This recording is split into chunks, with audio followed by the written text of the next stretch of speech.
Son of God, share my mind, and you don't die. This is the season 3, the episode 478 in the series How to Manifest Immortality.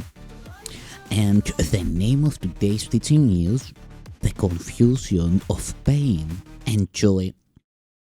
The kingdom is the result of premises, just as this world is. You may have carried the ego's reasoning to its logical conclusion, which is total confusion about everything. If you really saw this result, you could not want it. The only reason you could possibly want any part of it is because you do not see the whole of it. You are willing to look at the ego's premises, but not at the logical outcome.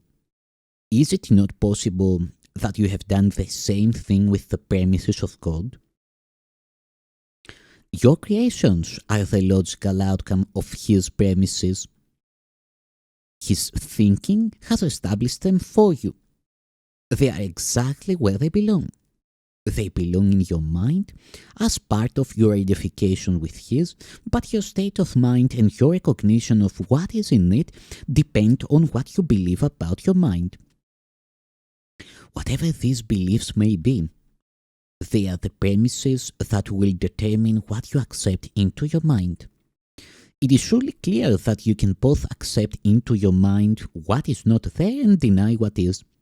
Yet the function God Himself gave your mind through His, you may deny, but you cannot prevent. It is the logical outcome of what you are. The ability to see a logical outcome depends on the willingness to see it, but its truth has nothing to do with your willingness. Truth is God's will. Say His will, and you say what He knows. Deny His will as yours, and you are denying His kingdom and yours. The Holy Spirit will direct you so, only so as to avoid pain. Surely, no one would object to this goal if he recognized it. The problem is not whether what the Holy Spirit says is true, but whether you want to listen to what He says. You no more recognize what is painful than you know what is joyful, and are in fact very apt to confuse the two. The Holy Spirit's main function is to teach you to tell them apart. What is joyful to you is painful to the ego, and as long as you are in doubt about what you are, you will be confused about joy and pain. This confusion is the cause of the whole idea of sacrifice. Obey the Holy Spirit, and you will be giving up the ego, but you will be sacrificing nothing. On the contrary, you will be gaining everything. If you believed this, there would be no conflict. That is why you need to demonstrate the obvious to yourself. It is not obvious to you. You believe that doing the opposite of God's will can be better for you. You also believe that it is possible to do the opposite of God's will. Therefore, you believe that an impossible choice is open to you, and one which is both fearful and desirable. Yet God wills. He does not wish. Your will is as powerful as His because it is His.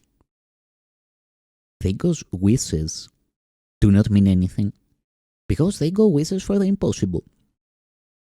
You can wish for the impossible, but you can only will with God. This is the ego's weakness and your strength. The Holy Spirit always sides with you and with your strength. As long as you avoid His guidance in any way, you want to be weak. Yet, weakness is threatening. What else then can this decision mean except that you want to be fearful? The Holy Spirit never asks for sacrifice, but the ego always does. When you are confused about this distinction in motivation, it can only be due to projection.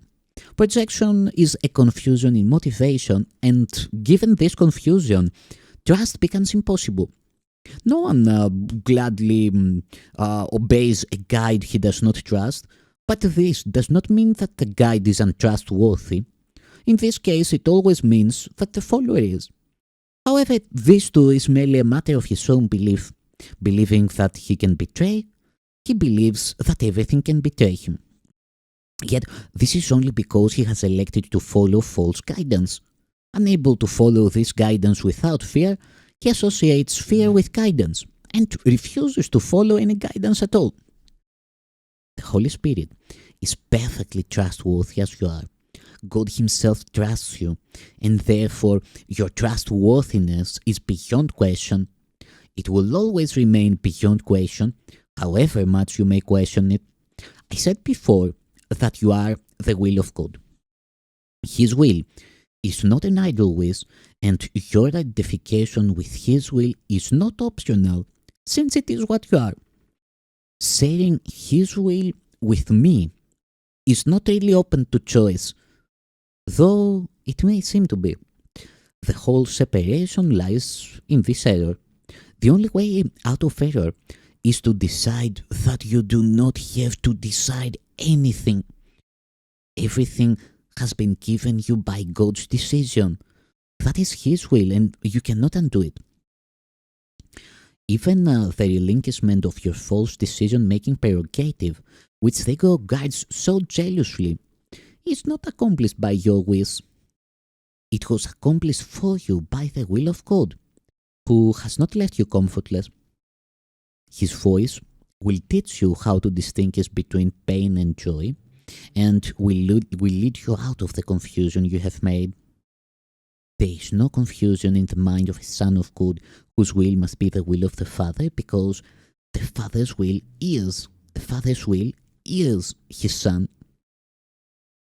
Miracles are in accord with the will of God, whose will you do not know because you are confused about what you will. This means that you are confused about what you are. If you are God's will and do not accept His will, you are denying joy. The miracle is therefore a lesson in what joy is. Being a lesson in sharing, it is a lesson in love, which is joy. Every miracle is thus a lesson in truth, and by offering truth, you are learning the difference between pain and joy. Thanks, Son of God.